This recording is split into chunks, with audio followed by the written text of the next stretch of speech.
अस्सलाम वालेकुम गाइस, कैसे हैं आप सब। मुझे उम्मीद है कि आप लोग जहां होंगे खैरियत से होंगे और बिल्कुल ठीक होंगे। आज हम तिशनी के यार की एपिसोड नंबर 7 पढ़ेंगे, जिसमें माजी की चंद यादें और चंद बातें होंगी और उसके बाद फिर हाल की कुछ बातें होंगी। कैसे हुई थी मोहब्बत, कैसे जुड़े थे दो दिल और एक साथ, और कैसे हुई थी इतनी नफ़रत के दोनों जान लेने पर मजबूर हो गए। इससे पहले कि आप लोग मेरी बातों से बोर हो जाएं, आज की एपिसोड स्टार्ट करते हैं इस दुआ के साथ कि आप लोग जहां रहें खुश रहें, आबाद रहें और हंसते मुस्कुराते रहें और दुआओं में मुझ जैसी नाचीज़ को भी याद रखें। तिशनी की ये यार एपिसोड नंबर 7। रेहान खानज़ादा जब ज़नान खाने में दाखिल हुआ तो सामने का मंजर देखते बेयकीन हुआ था। नवीदा खानम अपने मुंह पर हाथ रखे हुए थी और दानिश खानज़ादा का हाथ हवा में मुअल्लक था। उसके कंधे के साथ लगा अरहम खानज़ादा, जिसके माथे से खून बहते उसके चेहरे को लाल कर रहा था। दानिश रेहान खानज़ादा धाड़ते हुए कहते हवेली के दरो दीवार लर्जा गए थे। दोनों खानज़ादे एक दूसरे के आमने सामने खड़े एक दूसरे को लाल अंगारा होती आंखों से घूर कर देख रहे थे। इस दौरान वो अरहम खानज़ादा को भी बुला बैठे थे। तेरी हिम्मत कैसे हुई मेरी बीवी पर हाथ उठाने की। रेहान खानज़ादा के धाड़ने पर सब लरज़ उठे थे। वो नन्ही परी भी रोने लगी थी। रोते रोते उसकी हिचकियाँ बनने लगी थी। ज़ुलेहा खानम उसे महविश खानम से लेते हवेली के अंदर महविश खानम के कमरे की जानिब बढ़ी और साथ में महविश खानम के इशारे से इन्हें रोकने का भी कहा था। वो जानती थी कि इन दोनों खानज़ादों को वो एक ही रोक सकती है, और वो अगर तेरी बीवी है तो इससे पहले वो मेरी बहन भी है। दानिश खानज़ादा ने भी इसी अंदाज से धाड़ते हुए जवाब में कहा था, तुम्हारी बहन वो थी, अब वो मेरी बीवी है और मैं किसी को हक़ नहीं देता कि वो मेरी बीवी के साथ ऊंची आवाज़ में बात भी करे। और तुमने हाथ उठाने की जुर्रत की तो की कैसे। रेहान खानज़ादा की धाड़ पर नवीदा खानम लरज़ उठी थी। अगर रेहान खान को पता चल जाए तो आगे वो कुछ भी सोच नहीं सकती थी। बस इनफ, आपको भाभी पर उठा इनका हाथ नज़र आ रहा है, लेकिन अपने बेटे के चेहरे पर खून नज़र नहीं आ रहा। कैसे बाप हैं आप। अब के बीच में दखल अंदाजी करते महविश खानम बोली तो रेहान खानज़ादा के साथ साथ दानिश खानज़ादा भी अरहम खानज़ादा की तरफ मतवज्जो हुए थे, जो दानिश खानज़ादा के बाजुओं में अपने होश गंवाए बैठा था। अरहम बाबा की जान। रेहान खानज़ादा तड़पते हुए दानिश खानज़ादा की तरफ बढ़ते अरहम खानज़ादा को उनके बाजुओं से लेने लगे तो तारीख ने एक बार फिर खुद को दोहराया था। इस बार दानिश खानज़ादा ने घूर कर रेहान खानज़ादा को देखते वार्न करते अरहम खानज़ादा से दूर रखा था। डॉक्टर ज़रान खान इस वक्त यहीं पर मौजूद थे। उन्होंने ना में सारे हिलाते दानिश खानज़ादा की तरफ बढ़ते इन्हें गुस्से से घूर कर देखा था। ये खानज़ादे बदल जाएं तो इन्हें कौन खानज़ादे कहे। वो अपनी ज़िद के बड़े पक्के थे। दानिश खानज़ादा ने अरहम खानज़ादा को एक साइड पड़े सोफ़े पर लिटाया तो ज़रान खानज़ादा का असिस्टेंट उनका बैग लेकर उनके पास पहुंचा। ज़रान खानज़ादा ने इसका चेकअप करते से एक इंजेक्शन लगाते माथे पर बैंडेज लगाते हुए घूर कर दोनों खानज़ादों को देखा था, तो दोनों ने इसे सवालिया नज़रों से घूर कर देखा था। क्या हुआ है, बताएगा कुछ। रेहान खानज़ादा ने गुस्से से घुराते हुए पूछा था। अगर तू यही बात तहम्मुल से पूछे तो बताने का सोच सकता हूँ। इधर भी डॉक्टर ज़रान था तो एक खान भी ही ना। रेहान खानज़ादा ने अब अपने मुंह पर हाथ फेरते खुद के गुस्से को कुछ कम करने की कोशिश करते बड़े आराम से पूछा था, डॉक्टर ज़रान, क्या आप बताना पसंद करेंगे कि मेरे जिगर के टुकड़े को क्या हुआ है। रेहान खानज़ादा के इस एक्ट पर दानिश खानज़ादा ने अपने दांतों से होंठ काटते अपनी हंसी रोकने की कोशिश की, जिसकी वजह से दानिश खानज़ादा का चेहरा लाल सुर्ख हो रहा था। अरहम खानज़ादा के पास बैठी महविश खानम जो इस वक्त अपने भतीजे को देखते परेशान थी, वो भी अपने भाई की एक्ट पर अपनी हंसी जब्त कर गई थी। ज़ियाउद्दीन खानज़ादा अरबद खानज़ादा के साथ साथ हवेली के बाकी अफराद भी इस कंडीशन में थे।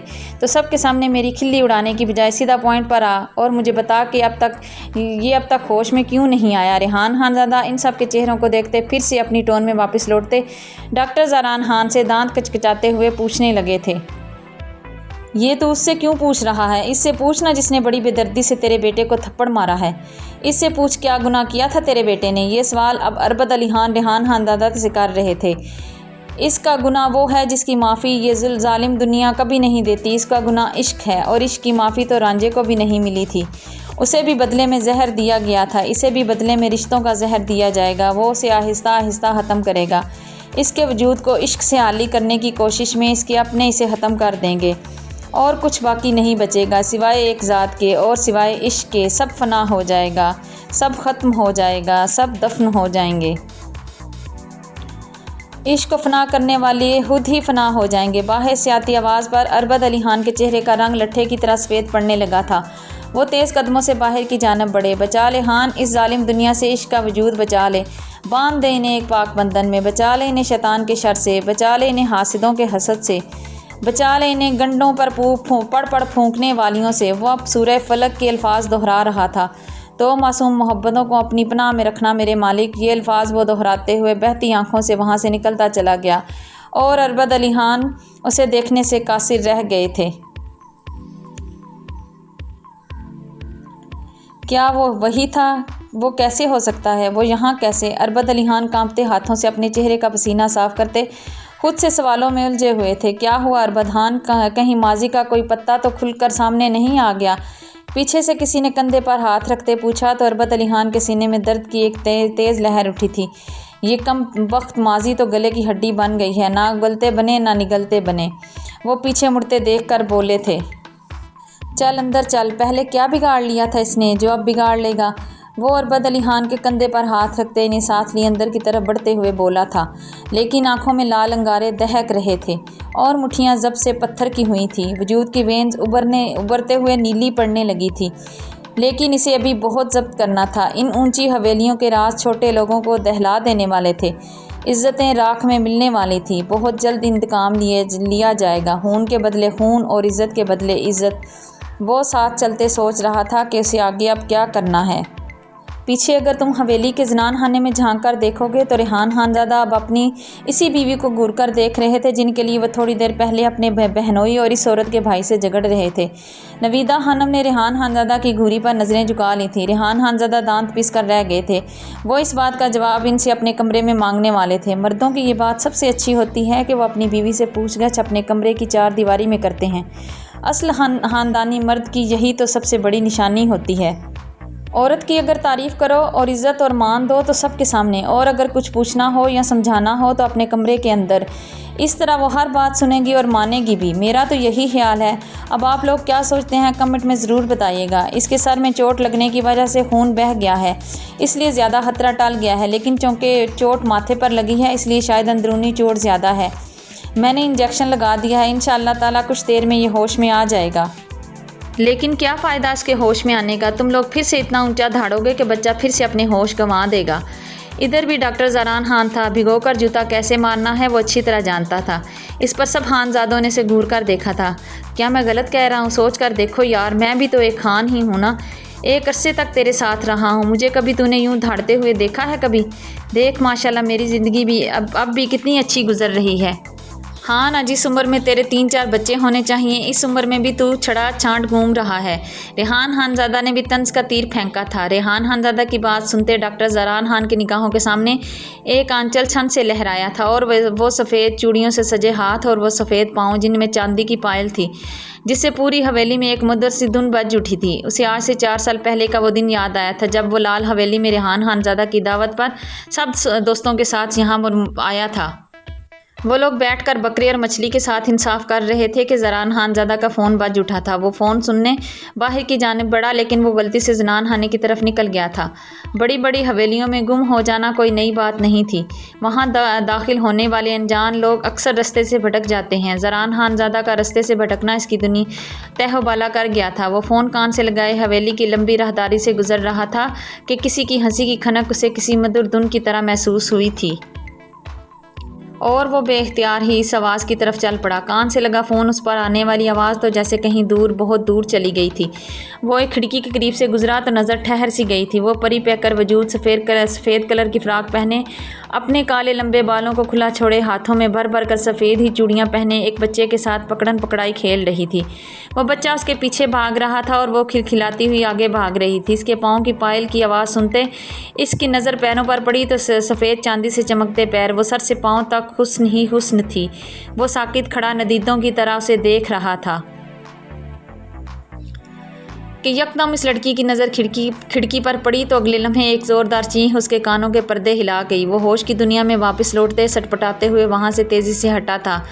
ارے زران بھائی، آپ ادھر کدھر جا رہے ہیں؟ یہ زنان خانہ ہے، اس طرف مردوں کا آنا منع ہے۔ شکر پڑیں کہ ہم یہاں آ گیا۔ اب جلدی سے چلو یہاں سے، اگر کوئی آپ کو ادھر دیکھ لیتا تو آپ کا سر کندھوں سے پر سلامت نہ رہتا۔ اس حویلی کا ایک خاص ملازم اس طرف سے گزرتے ہوئے اسے دیکھتے اسے ساتھ لیے تیزی سے وہاں سے نکلتا چلا گیا، اور ساتھ میں حویلی کی روایات سے ڈرانا بھی اپنا فرض سمجھا تھا۔ किधर खो गए, निकल गई हेकड़ी सारी। खुद जो भी आए जी में आए कह जाता है, और अगर मैं कभी पलट कर जवाब दे दूं तो मुंह बना लेता है। रेहान खानज़ादा की आवाज़ उसे माजी की यादों से हाल में लापट रहा था। 4 सालों में थोड़ी बहुत तब्दीली आई थी। हवेली की औरतों को थोड़ी बहुत आज़ादी दी गई थी, लेकिन सिर्फ शादीशुदा औरतों को। हवेली की लड़कियों के लिए आज भी वही असूल थे। वो आज भी अपनी निगाहों को प्यासा ही पा रहा था, लेकिन आज वो हिम्मत करके एक फ़ैसला कर चुका था। अगर तू साथ दे तो मेरी तन्हाई भी दूर हो सकती है। ज़रान खानज़ादा की बात सुनते रेहान खानज़ादा के कान खड़े हुए थे। तू हुक्म कर मेरी जान, तेरे लिए जान भी कुर्बान है, रेहान खानज़ादा ने उसे गले लगाते हुए कहा था। देख ले, फिर अगर तूने मेरी बात सुनकर मुझे गोलियां ना मार दी तो सोच समझ कर बोल। ज़रान खानज़ादा ने उसे हैरत में डाल दिया था। दानिश खानज़ादा ने इसकी बहादुरी पर इसे दाद पेश की थी। मेरे ख्याल से इस वक्त सबसे ज़्यादा ज़रूरी मेरे बेटे का होश में आना है। इससे पहले कि ज़रान खानज़ादा अपने दिल की ख्वाहिश ज़ाहिर करता, अपने दांत तुड़वाता, मैं व शानम ने उसे अपने भाई के कहर से बचा लिया था। दानिश खानज़ादा, जो एक भरपूर एक्शन सीन इंजॉय करने का सोचते खुश हो रहा था, अपनी बीवी की इस हरकत पर दांत पीसते इन्हें घूर कर रह गया था। इसकी टेंशन मत लें, वो भी होश में आ जाएगा। एक बार इसे फिर से पुकार कर तो देखें पहले दिन की तरह। मुझे इसकी फ़िक्र नहीं है, ये शेर है मेरा, एक खान का खून। रेहान खानज़ादा ने अपने खून पर फ़ख्र करते हुए कहा, और साथ में बहन को याद दहानी भी करवाई थी। अरहम अप्पू की जान, आंखें खोलो मेरे बच्चे। मैं भी शानम अब उसके गाल थपथपाते हुए बोली थी। नवीदा खानम दूर खड़ी अपने लरजते वजूद के साथ बमुश्किल खड़ी थी। उन्होंने ऐसा तो नहीं चाहा था। वो तो इस तारीख के दोहराए जाने से डरती थी, जहाँ आज भी एक मासूम की सिसकियाँ इन्हें चैन नहीं लेने देती थी। इन हवेलियों में इश्क से बड़ा कोई गुनाह नहीं, और इसके दरबार में इश्क से बड़ी इबादत कोई नहीं। इसी इश्क ने हज़रत ईसा अलैहिस्सलाम को सूली पर चढ़ा दिया था, और इसी इश्क ने हज़रत इमाम हुसैन अलैहिस्सलाम को करबला में सर कटवा कर अमर कर दिया था। मोहब्बत अगर पाक हो तो वह सज़ा नहीं, इबादत बन जाती है। लेकिन खानज़ादों की हवेलियों में जहाँ गैरत, अना और खून के रिश्ते हर एहसास पर भारी हों, वहाँ इश्क एक ऐसा गुनाह बन जाता है जिसकी सज़ा या तो कैद खाने की अजियत या फिर मौत होती है। और अब वही इश्क की वैसी ही चिंगारी इन्हें अब अपने बेटे की आंखों में दिख रही थी। वो अब मज़ीद एक और ज़रगुल और दरगज़ई नहीं चाहती थी। दरगज़ई मेरे भाई, वो उसे दिल में पुकारते तड़प उठी थी। इनका वजूद और तेज़ी से लरज़ने लगा था। इससे पहले कि वो होश खोते ज़मीन बोस होती, रेहान खानज़ादा इन्हें थाम कर पास पड़े सोफ़े पर बिठा गए, और पास पड़े टेबल पर से पानी का गिलास उठाते इनके लबों से लगाते बोले थे, कुछ नहीं होगा उसे थप्पड़ मारने से पहले सोचना चाहिए था। मैंने पहले भी तुम्हें वार्न किया था। अप्पू जानी हूर, अरहम खानज़ादा की आवाज़ सुनते सब उसकी तरफ मतवज्जो हुए थे। हाँ मेरी जान, हूर इधर ही है, आप आंखें खोलें। मैं व शानम ने इसके माथे पर बोसा देते हुए उसे पुकारा था। वो आहिस्ता से अपनी आंखें खोलकर मैं भी शानम की तरफ मुस्कुराते हुए देख रहा था। अप्पू जानी हूर, वो फिर से आहिस्ता आवाज़ में बोलते इधर उधर देखने लगा था। माथे पर पट्टी और आंखों में नमी। मैं भी शानम को अंदर से हिलाकर रख गई थी। इधर ही है तेरी हूर, कहीं नहीं गई, नानी की गोद में सो रही है। अब की बार दानिश खानज़ादा ने इसके पास आते ये बात कहते सबको हैरान कर दिया था। रेहान खानज़ादा खुशी से इसके गले मिलते अपनी खुशी का इजहार कर गया। ज़ियाउद्दीन खानज़ादा और अरबत खानज़ादा भी दानिश खानज़ादा के इस फैसले से बहुत खुश हुए थे। नवीदा खानम को अपने सीने में हंजर पेवस्त होता महसूस हुआ था। अगर उस वक्त दिल बड़ा करके इसके भाई को ज़रगुल खान दे दी जाती तो वो भी आज ज़िंदा होता, और ज़रगुल खान इस वक्त सिसक कर ना जी रही होती। एक माँ अपने ही बेटी की खुशी का मुआवजा अपने मरे हुए भाई से कर रही थी। जहाँ सब हवेली वाले खुशियाँ मना रहे थे, वहीं कुछ चेहरे तारीक हुए थे, और शर ने अपना सर उठाया था। हवेली की दूसरी तरफ तुम अगर झांक कर देखोगे तो वहाँ दो वजूद हवेली की तारीख से सबक हासिल करने की बजाय अपनी दुनिया में मस्त इस तूफ़ान में अपनी मोहब्बत की कश्ती में सवार होकर एक दूसरे में गुम थे। रेहान खानज़ादा का छोटा भाई तैमूर खानज़ादा वहाँ किसी लड़की के साथ बैठे उसकी आंखों में गुम था, और वो बिल्ली आंखों वाली लड़की उसे अपनी मोहब्बत में कैद कर चुकी थी। इस हवेली के खानज़ादे हवेली की तारीख से सबक हासिल करने की बजाय इसे दोहराने में मसरूफ़ थे। इन हवेलियों की तारीखें बड़ी तारीख होती हैं, और दूर कहीं नीचे, बहुत नीचे सीढ़ियाँ उतर कर तुम अगर नीचे जाओगे तो सफ़ेद हवेली को दिखने में जो सफ़ेद और पाकीज़ा नज़र आएगी। इसके तहखाने में अगर तुम उतर कर देखोगे तो तुम्हें एक वजूद लोहे के बड़े बड़े संगलों में कैद नज़र आएगा। अगर तुम गौर से देखोगे तो वह वजूद एक औरत का है, जिसके लंबे से बाल, मैले कुचैले कपड़े और बड़े हुए नाखून देखकर रूह कांप जाएगी। और अगर नज़रें उठाकर देखेगी तो इसकी हैज़ल आंखों में तुम्हें इसके दर्द भरी दास्तान साफ दिखाई देगी। वो अपनी धुन में मस्त किसी की यादों में गुम कभी मुस्कुराने लगती है तो कभी फूट फूट कर रो देती है। अब ज़रा पीछे देखो तो सीढ़ियों से उतरता हुआ तुम्हें एक साया नज़र आएगा जिसके हाथ में एक ट्रे है जिसमें शायद खाना है। वो साया अब आराम आराम से सीढ़ियाँ उतरते नीचे आ रहा है और सीढ़ियाँ उतरते हुए वो सहमे अंदाज से पीछे मुड़कर भी देख रहा है। भाभी, मैं बहुत जल्द आपको यहाँ से आज़ाद करवा दूँगी। प्लीज़ आप थोड़ा खाना खा लें ताकि जब आप यहाँ से निकलें तो भागने की हिम्मत तो हो पैरों में। वो औरत उसके बाल कान के पीछे अड़सते हुए उसके चेहरे को अपनी चादर से साफ़ करते, उसे खाने के निवाले खिलाते अपने इरादे भी बता रही थी। वो बहुत जल्द यहाँ आ रही थी अपनों के खून का इंतकाम लेने। वो बिल्ली आँखों वाली लड़की अब उसके मुंह के साथ पानी का गिलास लगाकर बता रही थी तो वो औरत मुस्कुराने लगी। उसकी मुस्कुराहट ही शायद किसी की जान ले गई थी। वो जब मुस्कुराती थी तो उसकी हैज़ल आँखों का रंग बदल जाता था। वहाँ से वापस अगर लाल हवेली में पहुँचो तो देखोगे कि वो इस वक्त भी महफिज खानम के कमरे में ही तुम्हें मिलेगा। सर पर पट्टी बंधी हुई है और वो महफिज खानम के बेड पर लेटा हूर खानज़ादा की तरफ देखते हुए मुस्कुरा रहा है और हर थोड़ी देर बाद झुककर उसकी आंखों पर लब रख रहा है। आज आपको क्या हुआ है कि कल तक तो मेरे भाई की जान लेने पर तुले थे और आज खुद ही अपनी बेटी इसके नाम कर दी। महफिज खानम ड्रेसिंग मिरर के सामने बैठी अपने हाथों और चेहरे और गर्दन के गिर्द लोशन लगाते मसाज कर रही थी। कमरे में दाखिल होते दानिश खानज़ादा से पूछने लगी थी। दानिश खानज़ादा एक नज़र बेड पर लेटे बच्चों को देखते, ड्रेसिंग टेबल की तरफ बढ़ते, अपनी कलाई से घड़ी उतारते वहाँ रखते ना महसूस अंदाज से महफिज खानम को छू गए तो वो एक लम्हे को आंखें बंद कर गई। फिर सटपटाते हुए घूरकर दानिश खानज़ादा को देखते बच्चों की तरफ इशारा किया। ये आर्यान किधर है? दानिश खानज़ादा अपने बेटे की गैर मौजूदगी महसूस करते पूछने लगे। और कहाँ होगा अपने मामू के अलावा, महफिज खानम ने मुस्कुराते हुए जवाब में कहा था। बच्चों को यहाँ का इतना आदी मत करें खानम, कभी कभी ये आदतें बड़ी जानलेवा साबित हो सकती हैं। दानिश खानज़ादा ने कुछ याद करते हुए कहा था। इन्हें भी किसी अपने की बहुत बुरी आदत लगी थी। वो बहन नहीं दोस्त बन गई थी। हर शरारत में साथ, हर काम में साथ, एक दूसरे से हर बात शेयर करना, एक दूसरे से हर राज शेयर करना, इकट्ठे खाना खाना, इकट्ठे बैठ कर घंटों बातें करना। लेकिन अब सिर्फ इसकी यादें थी। लेकिन क्या सच में ऐसा ही था? बेड पर लेटे दो मासूम हर बात से अनजान और दूसरी तरफ आर्यान ज़यान खानज़ादा के कमरे में उसके साथ लूडो खेल रहा था। मामू, आप बहुत चीटिंग करते हैं, मुझे आपके साथ अब नहीं खेलना। आर्यान खानज़ादा जब हारने पर आया तो रोज़ की तरह लड्डू की बाजी उलटकर उल्टा ज़यान खानज़ादा को इल्ज़ाम देते हुए उठ खड़ा हुआ। देखो आर्यान, तुम बहुत बुरे हो। जब भी हारने वाले होते हो तो इसी तरह करते हो। मैं आज के बाद तुम्हें अपने साथ खिलाऊंगा ही नहीं। मेरा सिर्फ एक ही दोस्त होगा और वो अरहम खान है। ज़यान खानज़ादा की बातें इस वक्त आर्यान खानज़ादा के कानों में गूंज रही थी। वह अपनी रिवॉल्विंग चेयर पर पीछे सर फेंके आंखें बंद किए लेटा हुआ था। आंखों के किनारों से बहते आंसू कनपटी में जज्ब होने लगे थे। यादें और आदतें सच में जानलेवा साबित होती हैं।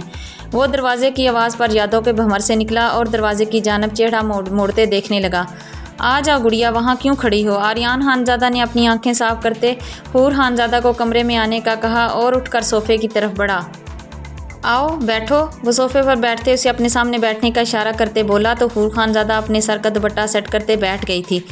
कुछ कहने आई थी तो खुलकर कहो, मुझे अपनी दोस्त समझकर।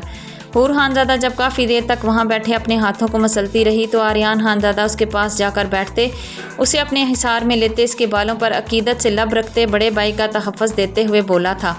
वो अपनी बहन की खुशी चाहता था, इसकी दिल की बात जानना चाहता था। भाई, हम बाबा के बाद अपनी अम्मी जान को नहीं खो सकते। हूर हिम्मत करते हुए बोली थी।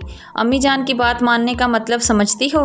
आर्यान खानज़ादा ने अपने गुस्से को कंट्रोल करने की कोशिश करते हुए पूछा था। जी जानती हूँ, लेकिन वो भी अपनी जगह पर मजबूर हैं। बाबा की वसीयत सबसे पहले है, मेरी ज़िंदगी की खुशियाँ बाद में। हूर एक जुमले में बहुत कुछ कह गई थी।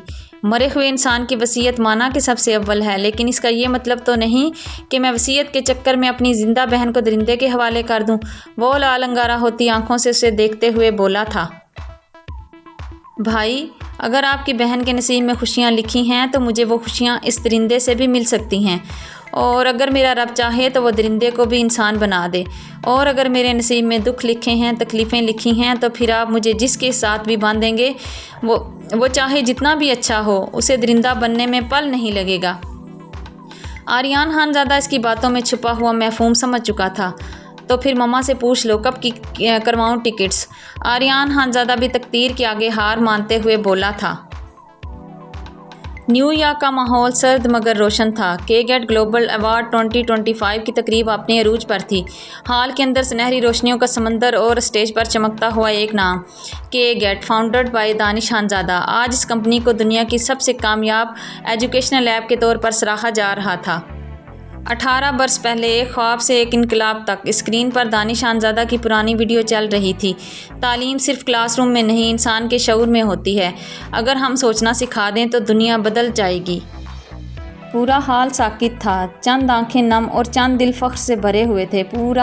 پھر آواز گونجی تھی، and now the award for global educational excellence goes to mister Aryan Khanzada, CEO of K gate. تالیوں کی گونج نے ہال کو ہلا کے رکھ دیا تھا۔ اسٹیج پر آریان خانزادہ نمودار ہوا تھا، سیاہ سوٹ، سنجیدہ آنکھیں، مگر دل کے اندر جذبات کا ایک طوفان تھا۔ اس کے پیچھے ویڈیو میں بابا کی مسکراہٹ ابھری تھی اور اس کے ساتھ ہی اس کی بہن حور خانزادہ، جو اپنی 18ویں سالگرہ کے دن وہیں تھی، ہال کے سامنے والی نشست پر بیٹھی ہوئی نظر آ رہی تھی۔ آریان خانزادہ نے ایوارڈ ہاتھ میں پکڑا اور پھر مائک کی طرف بڑھا۔ یہ ایوارڈ میرے بابا کا ہے، دانش خانزادہ کا۔ صرف ہمارے والد نہیں تھے، وہ ایک سوچ تھے، ایک ایسی روشنی جو علم کے ہر چراغ میں ہے۔ آج کے گیٹ کو جو دنیا پہچانتی ہے تو وہ اس خواب کی ایک تعبیر ہے جو کبھی میرے بابا نے دیکھا تھا۔ پھر اس کی نگاہ اپنی بہن کی طرف اٹھی تھی۔ حور خاموش بیٹھی تھی، مگر اس کی آنکھوں میں وہی چمک تھی جو کبھی دانش خانزادہ کی آنکھوں میں ہوا کرتی تھی۔ آریان کی آواز بھرا گئی تھی۔ اور آج کا دن خاص اس لیے بھی ہے کہ آج بابا کی کمپنی نہیں بلکہ ان کی بیٹی بھی 18 برس کی ہو گئی ہے۔ وہی دن، وہی تاریخ، 8 اکتوبر۔ ایک خواب اور ایک زندگی، دونوں نے اسی دن ایک ساتھ سانس لی تھی۔ پورا ہال تالیوں سے گونج اٹھا تھا۔ آریان خانزادہ نیچے اترا اور حور خانزادہ کے قریب آیا اور اس کے سر پر ہاتھ رکھا۔ بابا آج بہت خوش ہوں گے تمہیں دیکھ کر۔ حور کی آنکھوں میں خاموش آنسو تھے، مگر لبوں پر ایک ہلکی سی مسکراہٹ تھی۔ وہ تو کبھی ہماری زندگی میں سے گئے ہی نہیں تھے آریان بھائی، وہ تو ہماری ہر کامیابی میں ہمارے ساتھ سانس لیتے تھے۔ اس لمحے کیمرے کے فلیش نے ایک ایسی تصویر قید کی تھی جو صرف ایوارڈ کی نہیں تھی بلکہ ایک باپ کے خواب اور ایک بھائی کے فخر اور ایک بیٹی کے احساس کی تھی۔ وہ دونوں جب واپس گھر لوٹے تو ارحم خانزادہ اور زیان خانزادہ کو اپنی ماں کے پاس بیٹھے دیکھ کر دونوں ان کے قریب آئے۔ سلامتی تو وہ گھر میں داخل ہوتے اپنی عادت کے مطابق بھیج چکے تھے، اس لیے چپ چاپ آ کر بیٹھ گئے تھے۔ وہ اپنے باپ کے بعد اپنی ماں کھونے کے متحمل نہیں ہو سکتے تھے، اسی لیے انہیں یہ سب سہنا ہی تھا۔ تو یہ وجہ تھی ایوارڈ فنکشن میں نہ جانے کی۔ آریان خانزادہ نہ چاہتے ہوئے بھی لہجہ تلخ کر چکا تھا۔ ٹھیک سے برین واش ہو گیا؟ آریان خانزادہ کے جملے تھے یا خنجر جو مہوش خانم کو زخمی کر رہے تھے؟ وہ اپنے رشتوں سے کتنا بدگمان ہو چکا تھا۔ مہوش خانم کے سینے میں ایک بار پھر سے درد اٹھا تو وہ دل پر ہاتھ رکھتے اپنے سینے کو مسلنے لگی تھی۔ امی جان، ابو جانی، وہ دونوں ایک لمحے میں ان کے گرد حصار بنا گئے تھے۔ دونوں کے ہاتھ ایک دوسرے کے ساتھ جڑے تھے۔ ارحم خانزادہ اور حور خانزادہ دونوں کے ہاتھ آگ میں دہک رہے تھے، دونوں کے چہرے زرد پڑ رہے تھے۔ میں ٹھیک ہوں، مجھے کچھ نہیں ہوا ہے۔ تم لوگ پلیز اس سے پہلے کہ دیر ہو جائے مجھے میرے دانش کے پاس لے چلو، مجھے اس کے ساتھ ہی دفن کرنا۔ مہوش خانم کی باتیں دل دہلا دینے والی تھی۔ امی جان پلیز، ابو جانی پلیز، یہ کیسی باتیں کر رہی ہیں؟ وہ دونوں پھر سے ایک ساتھ بولے تھے اور اب کی بار بار نظروں کا ہوا تھا جو بڑا ہی ظالم تھا۔ کالی سیاہ آنکھیں نیلی آنکھوں میں گڑی تو سیاہ آنکھیں جھپکنا بھول گئی تھی۔ اگر اس نے اس کی آنکھوں میں دیکھ لیا تو سمجھ لینا تیرا بیٹا کیا کام سے۔ برسوں پرانے جملے زیان خانزادہ کی کانوں سے ٹکرائے تھے۔ اور پھر وہ دن بھی آن پہنچا جس دن کا انتظار ساری کائنات کر رہی تھی۔ وہ تو شدت سے کر رہا تھا۔ نورپور گاؤں میں وہ 65 سال کا ہو چکا تھا، آج بھی اسی جوش سے اپنی دھن میں مگن رقص کرتے اپنی خوشی کا اظہار کر رہا تھا۔ آج برسوں بعد نورپور کی فضاؤں میں ایک معطر خوشبو پھیلی تھی، عشق کی خوشبو۔ آج پھر سے تاریخ اپنے آپ کو دہرانے جا رہی ہے۔ آج سے پھر کوئی قید میں ڈال دیا جائے گا۔ آج پھر کسی کی جیت ہوگی اور کسی کی ہار۔ آج ہوگا خون کے حساب دینے کا آغاز۔ وہ آ چکی ہے نورپور کی تاریخ بدلنے۔ اسلام آباد سے پرواز اترنے کے بعد سورج ڈھلنے لگا تھا۔ ہلکی سی ہوا میں مٹی اور پھولوں کی خوشبو گھلی ہوئی تھی۔ لمبے عرصے بعد پاکستان کی فضا میں وہ چمک دیکھی جا سکتی تھی جو کسی اپنے دیس کی ہواؤں میں ہی محسوس ہوتی ہے۔ ایئرپورٹ کے گیٹ پر ہجوم تھا، بینرز، پھول اور میڈیا کے کیمرے، کیونکہ آج کوئی عام شخصیت نہیں بلکہ کے گیٹ کے نمائندہ دانش خانزادہ کی بیٹی حور خانزادہ اور ان کا بیٹا آریان خانزادہ اپنے وطن واپس لوٹ رہے تھے۔ جہاز کا دروازہ کھلا، پہلا قدم جیسے زمین پر نہیں بلکہ یادوں پر رکھا گیا ہو۔ حور نے آہستگی سے نظریں جھکائی اور پاکستان کی مٹی کو محسوس کرتے ہوئے دل ہی دل میں کہا تھا، بابا میں واپس آ گئی ہوں۔ اس کے پیچھے آریان خانزادہ تھا، ہمیشہ کی طرح مضبوط اور پرسکون، مگر آنکھوں میں وہی محافظانہ فخر، جیسے اپنے باپ کا وعدہ پورا کر رہا ہو۔ چند قدم آگے بڑھے ہی تھے کہ فلیش لائٹس چمکنے لگی تھی، کیمرے، رپورٹرز اور آوازوں کا شور۔ Miss Hoor and mister Khanzada, how does it feel it to back? Will you continue your father's project in Pakistan? Hoor نے ہلکی مسکراہٹ کے ساتھ بس اتنا کہا تھا، یہ ملک میرا آغاز ہے اور شاید میرا انجام بھی یہی ہوگا۔ اس کے الفاظ میں ایک خاموش گہرائی تھی جس نے لمحے بھر کو شور کو ساکت کر دیا تھا۔ شام کے سائے لمبے ہو رہے تھے، نورپور کی فضا میں ہنکی اور پرندوں کی واپسی اور دور سے کہیں سے اذانوں کی آواز، سب کچھ جیسے حور کے دل کے اندر اتر رہا تھا۔ سڑک کے دونوں جانب پیپل اور کیکر کے درخت اور بیچوں بیچ وہ پرانی مگر شاندار عمارت، خانزادہ حویلی۔ وقت نے اس کے رنگ تو مدھم کیے تھے مگر وقار آج بھی قائم تھا۔ دیکھنا یہ ہے کہ نورپور کی تاریخ بدلے گی یا پھر کہانی دہرائی جائے گی۔ اگر آپ لوگ جاننا چاہتے ہیں کہ آگے کیا ہوگا تو پلیز کمنٹ میں بتائیں، اور پلیز چینل کو سبسکرائب کر لیں اور بیل آئیکن دبا دیں تاکہ میری ہر نوٹیفیکیشن آپ تک جلدی پہنچے۔ اور ہاں، ویڈیو کو لائک، کمنٹس اور شیئر بھی کیا کریں یار، میری اتنی سی محنت کا اتنا سا صلہ تو بنتا ہے نا۔ تو مجھے دیجیے اجازت اس دعا کے ساتھ کہ جہاں رہیں خوش رہیں، آباد رہیں، ہنستے مسکراتے رہیں اور دعاؤں میں مجھ جیسی ناچیز کو بھی یاد رکھیں۔ اللہ حافظ۔